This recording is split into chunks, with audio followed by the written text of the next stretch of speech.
Horror Stories by Forest Secrets.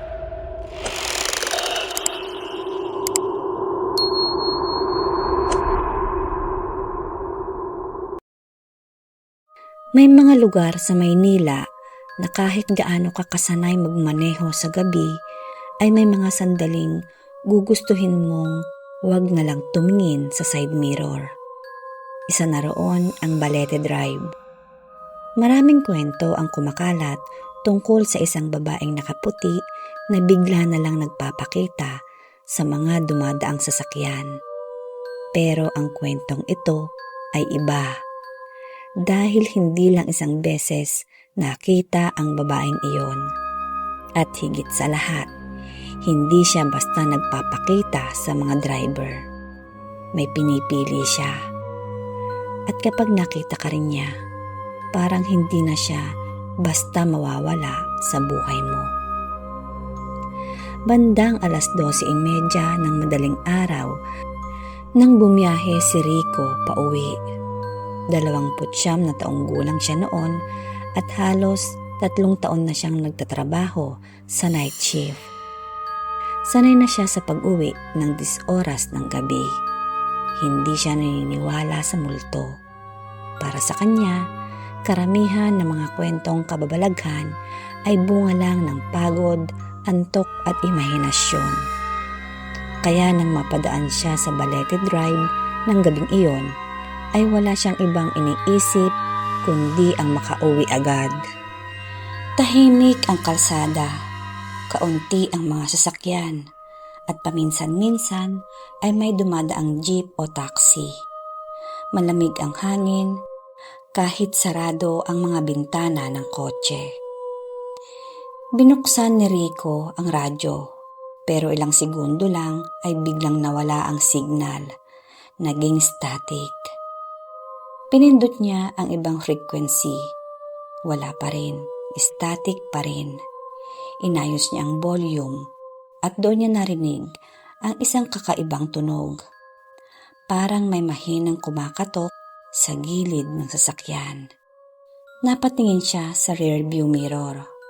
Wala siyang makita. Madilim ang likuran. Huminga siya ng malalim. Siguro bato lang. Bulong niya sa sarili. Nagpatuloy siya sa pagmamaneho. Makalipas ang ilang segundo ay may nakita siyang babae sa gilid ng kalsada. Nakatayo ito sa ilalim ng puno. Mahaba ang buhok, nakasuot ng puting bestida at nakatalikod sa kanya. Dahan-dahan lang si Rico sa pagpapatakbo. Akala niya ay may naghihintay ng masasakyan. Subalit habang papalapit siya, ay may napansin siyang kakaiba. Hindi gumagalaw ang babae, kahit mahangin. Kahit gumagalaw naman ang mga dahon ng puno, hindi gumagalaw ang buhok nito. Huminto si Rico ng ilang metro ang layo. Ibinaba niya ng kaunti ang bintana. "Miss?" Hindi sumagot ang babae. "Okay ka lang?" At dahan-dahan itong gumalaw, hindi lumilingon. Itinaas lamang nito ang isang kamay at itinuro ang likuran ng sasakyan. Napakunot ang noo ni Rico. Tumingin siya sa rearview mirror. Wala naman. Pagbalik ng tingin niya sa babae, ay biglang nawala ito. Parang hindi kailanman naroon. Mabilis niyang isinara ang bintana at hindi na siya huminto. Pagdating niya sa bahay, halos 1:00 na ng madaling araw. Pagkababa niya ng sasakyan, napansin niyang bukas ang ilaw sa kusina. Akala niya ay gising pa ang kanyang ina. Pero pagpasok niya, tahimik ang buong bahay. Natutulog ang lahat. Umakyat siya sa kwarto. Hindi niya sinasabi ang kanyang nakita. Hindi rin niya binanggit ang kakaibang katok na narinig niya. Akala niya ay matatapos na roon ang lahat. Subalit kinabukasan ay may nakita siyang kakaiba sa sasakyan. May maliit na marka ng putik sa likuran ng bumper. Parang yapak. Hindi niya pinansin iyon. Nilinis niya ang kotse at pumasok na sa trabaho. Makalipas ang 3 gabi, bumiyahe ulit siya. At dahil iyon ang pinakamabilis na daan pauwi, muli siyang dumaan sa Balete Drive. Habang papalapit siya sa lugar kung saan niya nakita ang babae, ay biglang nagloko ang radyo. Naging static ulit. Napatingin siya sa dashboard at pagkatapos ay may narinig siyang isang boses na mahina. Parang galing sa malayo. "Rico." Nanlamig ang katawan niya. Pinatay niya agad ang radyo. Tahimik lang nung una. Ilang segundo ang lumipas at naulit muli ang pagtawag sa kanya. Napalingon siya sa likuran pero wala siyang makita. May nakita siyang puting damit. Yun lang ang kanyang nakita. Nasa likuran ng sasakyan. Nakatayo, hindi gumagalaw. Hindi niya agad pinansin na hindi pala ito nasa kalsada. Nasa loob pala ito ng sasakyan. Sa likurang upuan niya. Napahigpit ang hawak niya sa manibela. Hindi siya gumagalaw. Hindi siya makahinga ng maayos at dahan-dahan niyang tiningnan ang rear view mirror.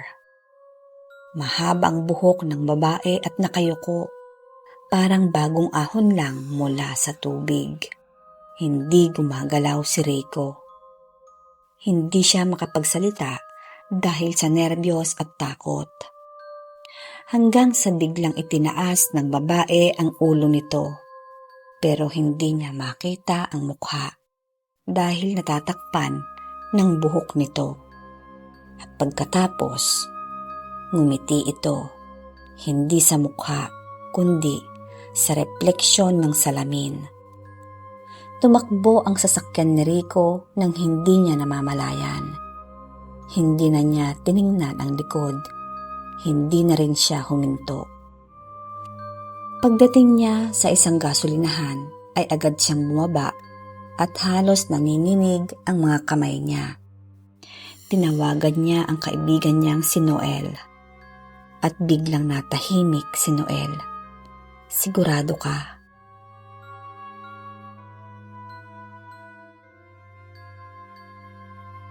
Ang sabi ng kaibigan niyang si Noel ay baka pagod lang niya o namamalikmata lang siya. Hindi na muling sumagot si Rico dahil habang nag-uusap sila ni Noel ay may narinig siyang katok galing sa trunk. Pagtingin niya sa likuran ng kotse, hindi niya binuksan iyon. Nilapitan lang niya. Tumawag siya ng security guard sa gasolinahan. Pagbukas nila ng trunk, wala namang laman. Walang kahit anong kakaiba. Pero sa loob ng trunk, may basa. Parang may taong nakahiga roon na basa. Simula noon ay hindi na nga dumaan si Marcos sa Balete Drive. Pero kahit hindi siya bumalik, parang may sumusunod pa rin sa kanya. Tuwing gabi ay may naririnig siyang katok sa bintana. Minsan sa pinto, minsan naman sa likod ng kanyang sasakyan. Palaging may kumakatok.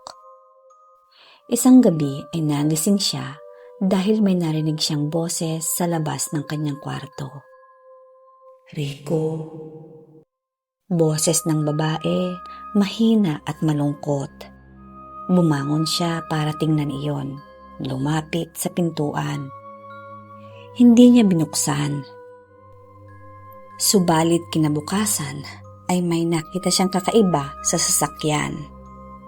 May maliit na marka ng putik sa likuran ng bumper. Parang yapak. Hindi niya pinansin iyon. Nilinis niya ang kotse at pumasok na sa trabaho. Makalipas ang 3 gabi, bumiyahe ulit siya. At dahil iyon ang pinakamabilis na daan pauwi, muli siyang dumaan sa Balete Drive. Habang papalapit siya sa lugar kung saan niya nakita ang babae, ay biglang nagloko ang radyo. Naging static ulit. Napatingin siya sa dashboard at pagkatapos ay may narinig siyang isang boses na mahina. Parang galing sa malayo. "Rico." Nanlamig ang katawan niya. Pinatay niya agad ang radyo. Tahimik lang nung una. Ilang segundo ang lumipas at naulit muli ang pagtawag sa kanya. Napalingon siya sa likuran pero wala siyang makita. May nakita siyang puting damit. Yun lang ang kanyang nakita. Nasa likuran ng sasakyan. Nakatayo, hindi gumagalaw. Hindi niya agad pinansin na hindi pala ito nasa kalsada. Nasa loob pala ito ng sasakyan. Sa likurang upuan niya. Napahigpit ang hawak niya sa manibela. Hindi siya gumagalaw. Hindi siya makahinga ng maayos at dahan-dahan niyang tiningnan ang rear view mirror. Mahaba ang buhok ng babae at nakayuko. At basa ito ng at basa ang puting damit nito. Parang bagong ahon lang mula sa tubig. Hindi gumagalaw si Rico. Hindi siya makapagsalita dahil sa nerbiyos at takot. Hanggang sa biglang itinaas ng babae ang ulo nito. Pero hindi niya makita ang mukha dahil natatakpan ng buhok nito. At pagkatapos, ngumiti ito. Hindi sa mukha, kundi sa refleksyon ng salamin. Tumakbo ang sasakyan ni Rico nang hindi niya namamalayan. Hindi na niya tiningnan ang likod. Hindi na rin siya huminto. Pagdating niya sa isang gasolinahan ay agad siyang bumaba at halos nanginginig ang mga kamay niya. Tinawagan niya ang kaibigan niyang si Noel. "Pare, may nakita ako." "Anong nakita mo?" "May babae sa likod ng kotse ko." At biglang natahimik si Noel. "Sigurado ka? May tao ba talaga o may nakita ako?" "Nyamot dun!" Ang sabi ng kaibigan niyang si Noel ay baka pagod lang niya o namamalikmata lang siya. Hindi na muling sumagot si Rico dahil habang nag-uusap sila ni Noel ay may narinig siyang katok galing sa trunk. Pagtingin niya sa likuran ng kotse, hindi niya binuksan iyon. Nilapitan lang niya. Tumawag siya ng security guard sa gasolinahan. Pagbukas nila ng trunk, wala namang laman. Walang kahit anong kakaiba. Pero sa loob ng trunk, parang may taong nakahiga roon na basa. Simula noon ay hindi na nga dumaan si Marcos sa Balete Drive. Pero kahit hindi siya bumalik, parang may sumusunod pa rin sa kanya. Tuwing gabi ay may naririnig siyang katok sa bintana. Minsan sa pinto, minsan naman sa likod ng kanyang sasakyan. Palaging may kumakatok. Isang gabi ay nagising siya dahil may narinig siyang boses sa labas ng kanyang kwarto. "Rico." Boses ng babae, mahina at malungkot. Bumangon siya para tingnan iyon. Lumapit sa pintuan. Hindi niya binuksan. Pero naulit muli ang pagbigkas ng pangalan niya. Tinawag siya ng babae. Mas malapit na at biglang napatingin siya sa ilalim ng pintuan. May nakita siyang anino. May nakatayo sa labas. Mahaba ang buhok at nakasuot ng puti. Hindi siya gumagalaw. Hindi rin gumagalaw ang anino.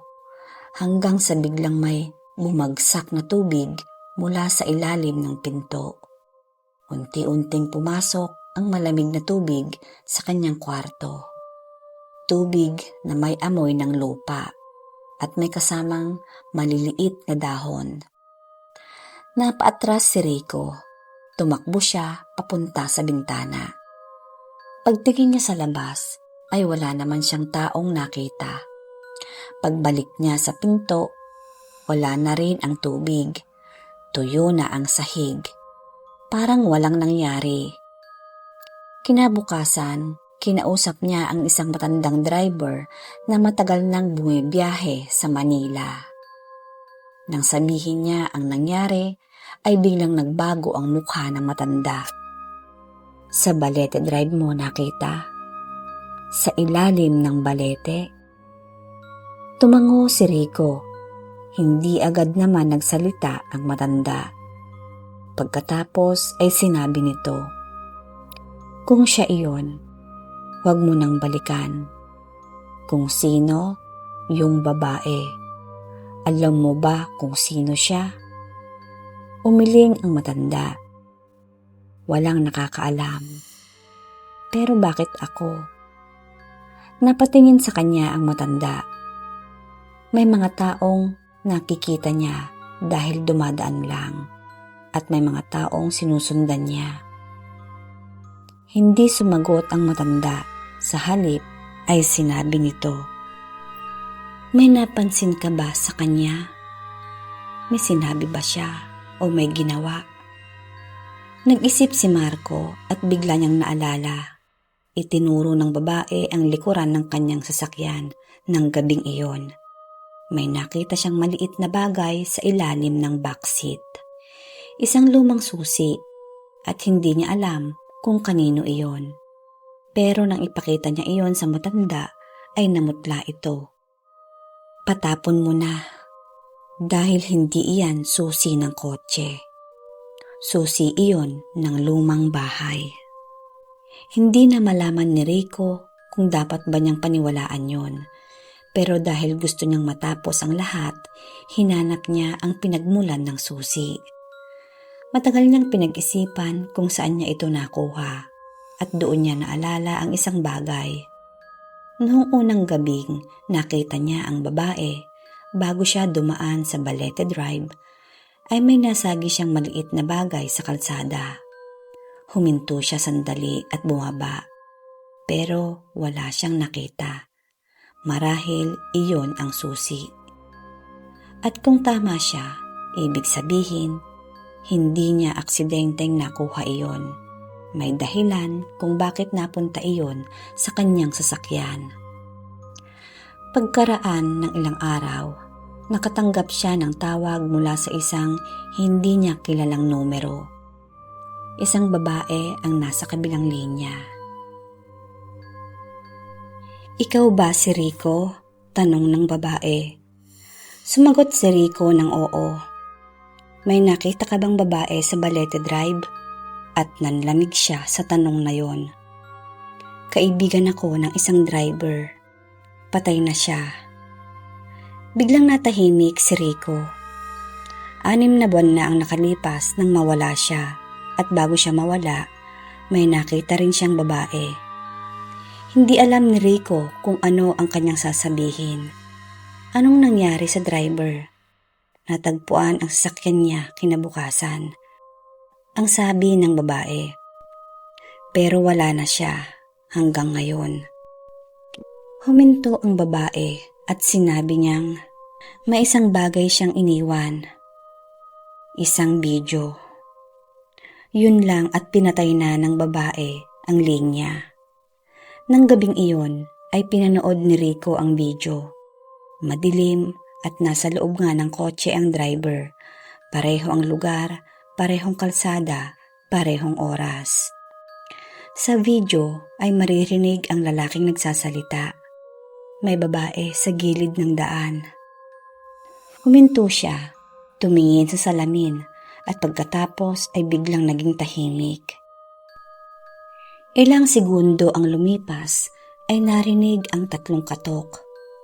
Napatingin ang driver sa likuran at doon ay biglang namatay ang video. Pero bago tuluyang mag-black ang screen ay may isang bagay na malinaw na nakita si Rico. Sa rearview mirror, may babaeng nakaupo sa likod at ang mukha niya ay hindi nakatingin sa driver. Nakatingin ito sa camera at diretsong nakatitig lang. Parang alam niyang may nanonood. At mula nang makita iyon ni Rico, hindi na siya muling nakatulog ng maayos. Nagpasya siyang ibenta ang kotse, pero walang gustong bumili. 3 beses niyang sinubukan. 3 beses ding umatras ang mga buyer. Subalit, isang buyer ang nagsabing, "Kuya, may nakita akong babae sa rear seat." At isa pang komento, "Parang may nakaupo sa likod." At ang huli, hindi na nagsalita. Pagkabukas ng pinto ng sasakyan, ay bigla itong tumakbo. Iniwan ang susi at doon na pagtanto ni Rico, hindi problema ang kotse. Siya na mismo ang sinusundan. Isang gabi, habang nasa bahay siya, ay narinig niya ang tunog ng kanyang sasakyan sa labas. Umandar ang makina. Kusa yun. Tumakbo siya papunta sa bintana. Nakita niyang nakabukas ang headlights at may nakaupo sa driver's seat. Isang babae at mahaba ang buhok, puting damit at nanginginig na si Rico. Hindi siya lumabas. Pero makalipas ang ilang segundo, bumukas ang pinto ng sasakyan. Dahan-dahang bumaba ang babae at naglakad patungo sa bahay. Hindi mabilis, hindi mabagal, parang alam niyang wala nang dahilan para magmadali. Huminto siya sa harap ng pinto at kumatok. Napapikit na lang si Rico, hindi siya sumasagot. Muling kumatok ito. Pagkatapos ay narinig niya ang boses.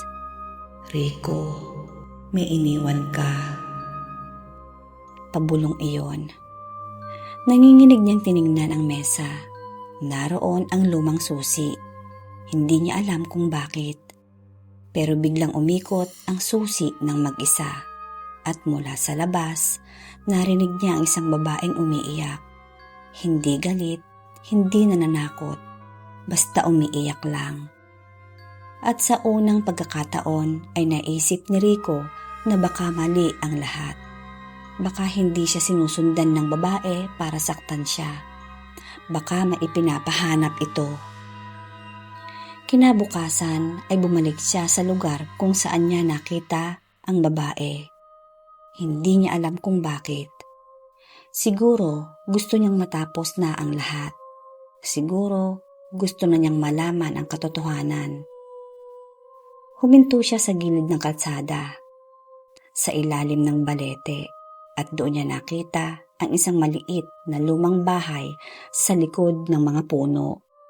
Pareho ang hugis ng susi.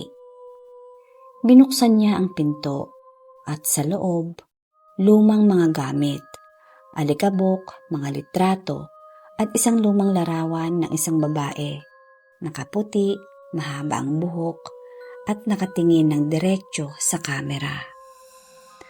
Sa likod ng litrato ay may petsa. 15 taon na ang nakalipas at may isang pangalan. Isang pangalan na hindi niya makalimutan. At dahil iyon ang pangalan ng babaeng tumawag sa kanya. Hindi na nalaman ni Rico kung ano talaga ang nangyari sa babae. Pero matapos niyang ibalik ang litrato sa lugar kung saan niya natagpuan, hindi na siya muling nakakita ng white lady. Walang mga katok, walang mga boses, wala na ang babaeng nakaupo sa likod ng sasakyan. Lumipas ang ilang buwan, ay unti-unti niyang nakalimutan ang lahat. Hanggang isang gabi ay may bago siyang kotse. Pauwi na siya, hindi na siya dumadaan sa Balete Drive. Pero habang nagmamaneho siya ay biglang nag-static ang radyo. Pinatay niya iyon at pagkatapos ay may narinig siyang 3 katok. Napatingin siya sa rearview mirror. Walang tao. Napangiti siya ng kaunti. Akala niya ay tapos na. Hanggang sa mapansin niya ang isang bagay. Sa likuran ng upuan ay may isang maliit na lumang susi at sa tabi nito ay may basang puting hibla ng buhok. Dahan-dahan niyang itinaas ang tingin na salamin. At sa pagkakataong iyon ay may nakita siyang babae. Hindi sa likod, hindi sa gilid ng kalsada, kundi nasa mismong refleksyon ng salamin. Nakatingin sa kanya. At bago mawala ang ilaw ng dashboard, isang boses ang bumulong. Salamat. Simula nga noon, hindi na muling nakita si Rico. Ang kanyang sasakyan lamang ang natagpuan. Nakapark sa gilid ng Balete Drive. Naka-on ang makina. Bukas ang driver's door at sa likurang upuan ay may isang lumang susi. May puting hibla ng buhok at 3 basang marka ng kamay. Parang may taong nakahawak sa salamin mula sa loob. Hanggang ngayon, marami pa ring driver ang nagsasabing may nakikita silang babaeng nakaputi sa Balete Drive. May ilan namang nagsasabing sumasakay siya. May ilan namang nagsasabing nakikita nila siya sa rear view mirror. Pero may isang bagay na paulit-ulit sa mga kwento. Kapag nakita mo ang babaeng nakaputi, huwag mo siyang kausapin, huwag mo siyang sunduin, at higit sa lahat, huwag kang titingin sa rear view mirror ng 3 beses. Dahil ayon sa kwento, sa unang tingin ay makikita mo siya sa malayo. Sa pangalawa, makikita mo siyang mas malapit.